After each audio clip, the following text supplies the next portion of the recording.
So this is part 2 of me choosing a preaching Bible. I'm the kind of person that I can't make a decision and I overanalyze everything.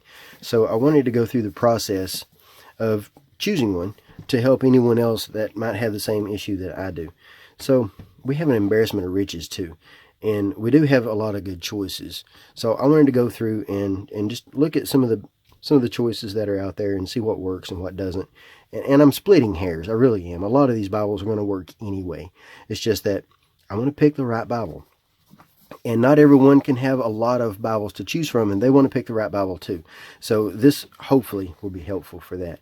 Now in part 2, I fully expected to come in and say that I'm doing away with everything that's less than 10-point font. Because, 10 point or above is better for preaching, and that gets rid of a lot of Bibles.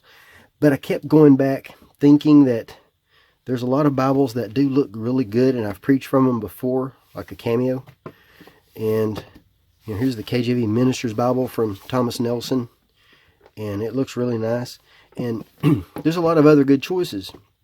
And the more I think about this one, I think, well, there's also a wide margin edition, so what if I need wide margin? And here I am overanalyzing again. So the Cambridge Concord as an example. And when I was looking at the personal size Concord last time, it wasn't the font size that bothered me. It was the fact that it didn't close, or that it closed when I was trying to keep it open. It wouldn't stay open. And that was just that French Morocco. You can also get that in imitation leather. I was just using that as an example of what I'm talking about. But so anyway, today what I did was I preached from these 3 Bibles, from the Cameo, from the KJV Minister's Bible. Now I mentioned KJV last time. That'll be my translation of choice. It's just what I'm starting with. That's what I preach from now. I'm not against changing to a different translation. That's not my goal. But I did preach from these today. Get these boxes out of the way. And what I found was that the font size wasn't really the issue for me. I enjoyed preaching from this one. I preached from this one first. Had no issues at all preaching from it. One of the things that kind of stands out to me is that the font is a little bit darker than a lot of the others. It does have a little bit more show through.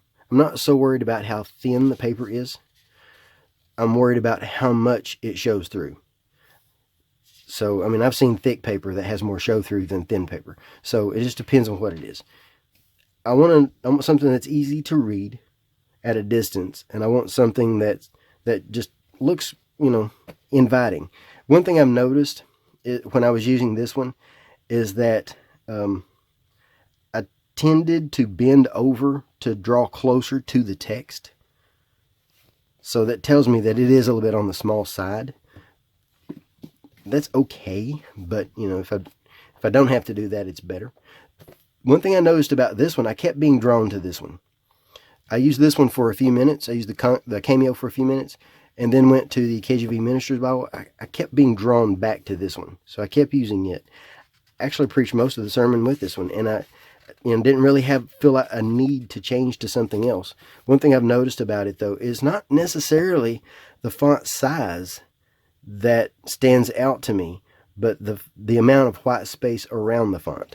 Notice how dense this one is than compared to this one. This one has a little bit more white space in there, a little bit more space between the lines. Maybe not quite so much. Part of it could be that this is a heavier font.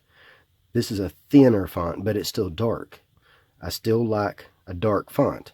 So what I'm being drawn to is dark fonts with a lot of white space, and I'm being drawn to paper that's very opaque. Now this is thicker paper. It's like 36 GSM. And I'm liking this one. I'm liking that one a lot. One thing that did stand out to me about this one, this material here in the middle, when I was trying to find Matthew, I had to turn a few pages before I got there. So, that to me that makes it a little bit more difficult when you're just trying to get to Matthew. It needed to have some sort of marking there to let you know where it starts. And I can add that myself. It's not a big deal. But still, I enjoyed preaching from this more than I thought I would. Because I had in mind, it's a small font, and I'm not going to like it. And that's not necessarily the case. Of course, I already knew I liked the Bible, but I mean for preaching. as a primary preaching Bible. Now, I've forced myself to stop preaching from this one and go to this one. And when I did, this one felt large compared to this one. And it is, but I mean, it felt huge. It almost felt a little bit distractingly huge because my eye had already gotten used to this. I was so used to seeing this, when I went to this one, it just felt like it was just exploded. And what that shows is that you can get used to just about anything as long as it's within your means of vision. Maybe I said that right, means of vision, something like that. But but you get the point. It's you can get used to just about anything. I'll say it that way, just about anything. So far I'm liking these two. Another thing that I had with this one, I had a touch of page curl. Not much at all, just enough to notice. And anyone who knows me knows that page curl is one of my peeves. I don't like page curl. But because of how dense the font looks and because of the page curl, I might kind of push this one aside a little bit. So it might go to the bottom of the stack.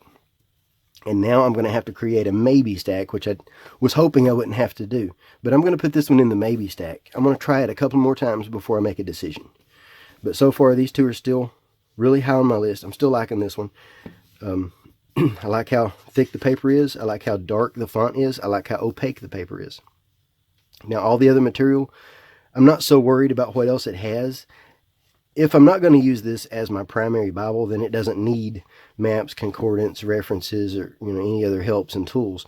If I'm going to use it for other things, then yeah, it would help if it had it. The advantage in this one being a little smaller is that I could also carry it as my carry Bible. I can carry it when I go visit other places, and I can carry it when I go other places to preach. Now, I can do that with this, but I'll be honest, I won't carry that for everyday carry.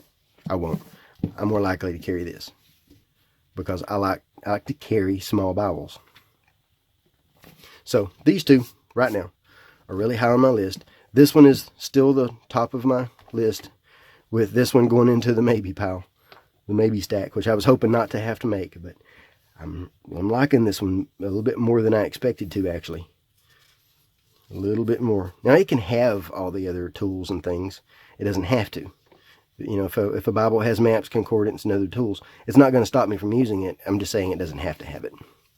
Another thing with this one, though, is that it will have words down here, updated words, and I like that. It's a glossary is what it is. They've added the glossary to the footnotes, and that helps me when I'm coming across a word and I can't remember what it was or something like that, and I happen to not have it in my notes. A lot of times I do, but sometimes I don't. So when I don't, I can just glance down here and see it, and oh yeah, that word means this. And that's easy, it's simple, and I do like that. You can't really do that with this one. There's no place for it. There's no space to put anything like that. You could maybe write something here in the margin, maybe, but it's got to be legible, and my handwriting is kind of bad.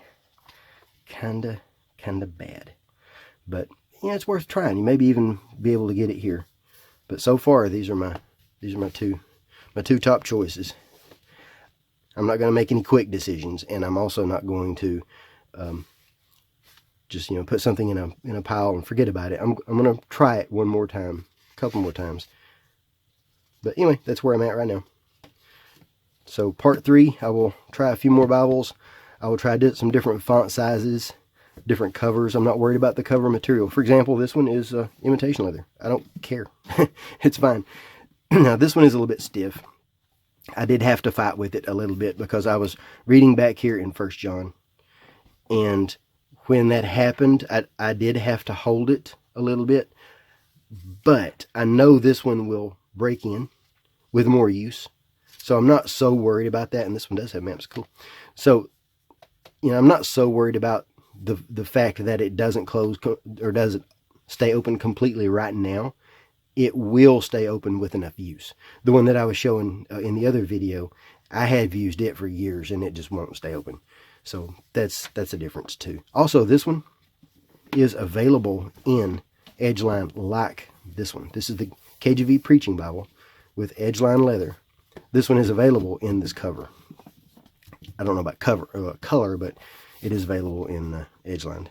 Anyway, there's where I'm at right now. Still the one I'm choosing. This one's going the first one in my maybe pile, and it's really high on my list. So if you have any questions, let me know. Thanks for watching.